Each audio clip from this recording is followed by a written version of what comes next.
The man who traded his memories. What if someone could take away your pain? Not for a day, not for a moment, but forever. No more tears, no more sleepless nights, no more broken memories haunting your heart. But there was one condition. The pain would disappear, only if the memory disappeared with it.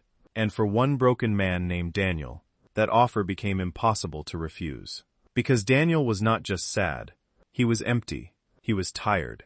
He was a father who had lost the only person who made his life worth living, his little daughter, Lily. Lily was the kind of child whose laughter could make a silent house feel alive. She had bright eyes, a warm smile, and a tiny voice that always asked, "Daddy, you'll always stay with me, won't you?" Daniel always answered yes. But life did not keep that promise. An illness came quietly, then slowly, then cruelly, and one day, Lily was gone. After that, Daniel stopped living. He only existed. Every room reminded him of her. Every silence sounded like her absence. Every night, he closed his eyes and saw the hospital room again, the machines, the white walls, the final goodbye, and the little hand that slowly slipped away from his. For months, Daniel carried that pain like a stone inside his chest, until one rainy evening, he heard about a shop hidden in the darkest corner of the city, a shop that did not appear on any map. Its name was the Archive of Souls. People whispered that the owner, Mr. Vance, was not an ordinary man. He did not sell gold. He did not sell antiques. He did not sell dreams. He traded human memories. If a memory was too painful to carry, Mr.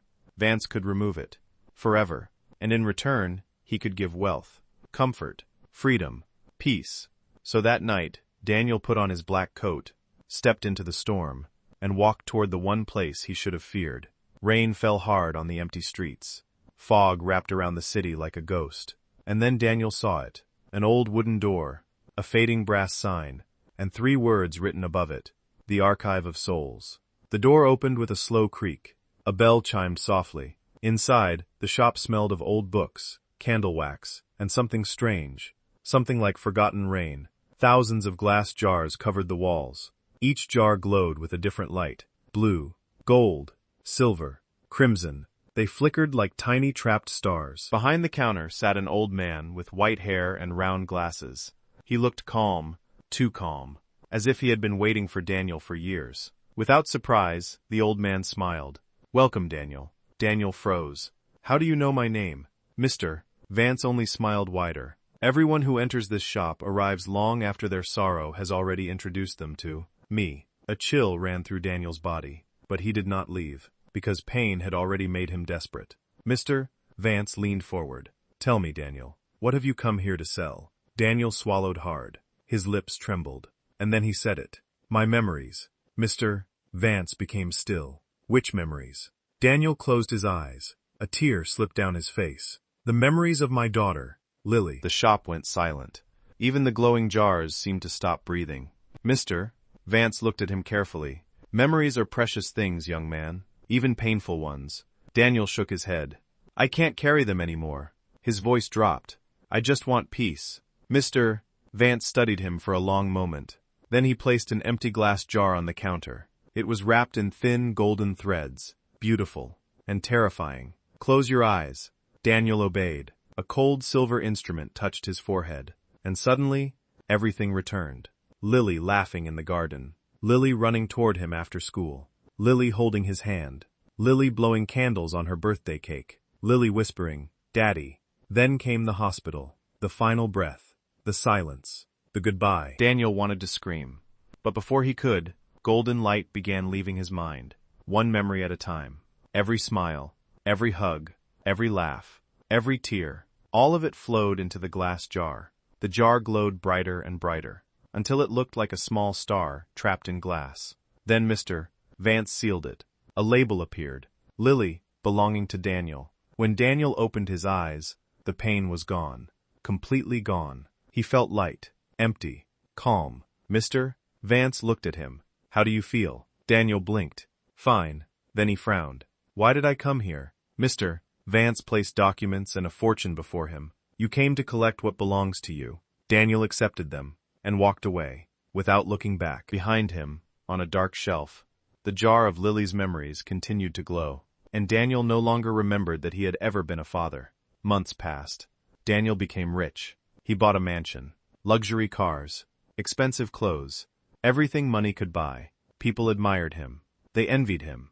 They called him lucky. And Daniel smiled, because he felt no sadness, no grief, no pain. But slowly, something else entered his life. Emptiness. A strange silence inside his soul. He had everything. Yet nothing felt real. He laughed with friends, but the laughter sounded hollow. He ate expensive food, but it had no taste. He slept in a beautiful mansion, but every room felt cold. Something was missing, something important, but he did not know what. One afternoon, Daniel walked through his garden. There, beneath an old tree, he saw a children's swing.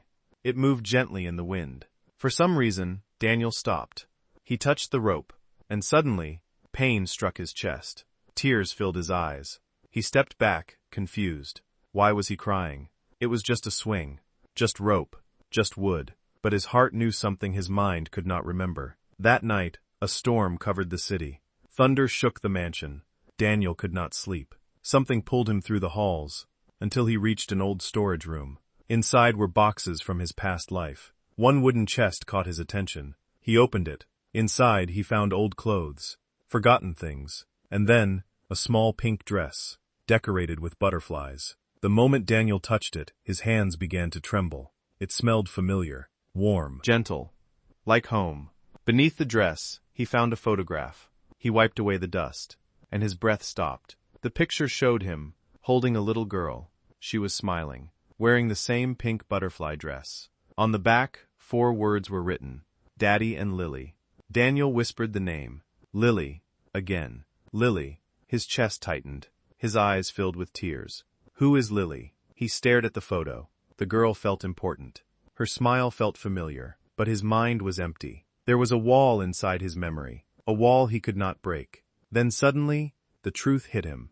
The shop, the old man, the glowing jar, the deal. Mr. Vance. Daniel dropped to his knees. He had not lost his memories. He had sold them. He had sold Lily. Without thinking, Daniel ran into the storm. He drove through the city at 2 in the morning.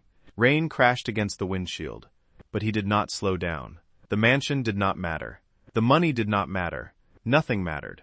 Only Lily. Only his memories.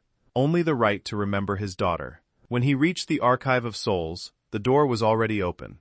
Inside, Mr. Vance sat behind the counter, calm, patient, waiting. Daniel rushed toward him. You deceived me. His voice echoed through the shop. You stole my daughter from me. Mr. Vance slowly removed his glasses. No, Daniel. You came here willingly. You asked me to take your pain away. And I did. Daniel's anger broke into tears. That wasn't peace. It was emptiness. I'm dead inside. He fell to his knees. Take the money. Take the mansion. Take everything. Just give me Lily back. Mr. Vance looked at him. For the first time, his eyes softened. He walked to the shelves and returned with a glowing jar. Blue and gold light moved inside it like living memories. The label was still there. Lily, belonging to Daniel. Daniel reached for it with shaking hands. But Mr. Vance stopped him. Returning memories has a price. Daniel looked up. I'll pay anything. Mr. Vance spoke slowly. If I open this jar, everything you gained will disappear. Your wealth, your mansion, your comfortable life, and the grief will return, as if Lily died only yesterday. Can you survive that pain again? Daniel looked at the jar. Inside it lived every laugh, every hug, every moment. And finally, he understood. Pain was not the enemy. Pain was the proof. Proof that Lily had lived. Proof that he had loved her. Proof that she had mattered. Without grief, his love had no voice. Without memory, his soul had no home. Daniel lifted his head. Yes, I would rather live with the pain than live without her. Mr. Vance opened the jar. Suddenly, golden light exploded through the room. Memories flew around Daniel like a storm of stars. Then they rushed into him. Lily's laughter, her first steps, her birthday smile, her tiny hand holding his, her voice calling him daddy, the hospital room, the final goodbye, the pain, the love. Everything returned. Daniel collapsed to the floor. He cried like a man whose soul had finally come back to life. Yes, the grief was unbearable. Yes, the pain was real. But beneath it, there was love. And for the first time in months, Daniel felt whole again. When he opened his eyes, morning sunlight filled the room. The storm was gone. The shop was gone. Mr. Vance was gone. Daniel was sitting on the floor of his old, modest house. The mansion had vanished. The fortune was gone. The luxury was gone. Everything had disappeared. Everything except one photograph. Lily's photograph. Daniel held it against his chest. Tears rolled down his face. But this time, he smiled, because he remembered her voice, her laughter, her dreams, her love, and now he understood. The most valuable things in life are not money, not comfort, not success. They are the memories we carry, the people we love, and even the pain we feel when they are gone, because grief is not the opposite of love. Grief is proof that love was real. And as long as Daniel remembered Lily, a part of her would live forever. Sometimes, the memories that hurt us the most are the same memories that prove we were truly blessed to love someone at all.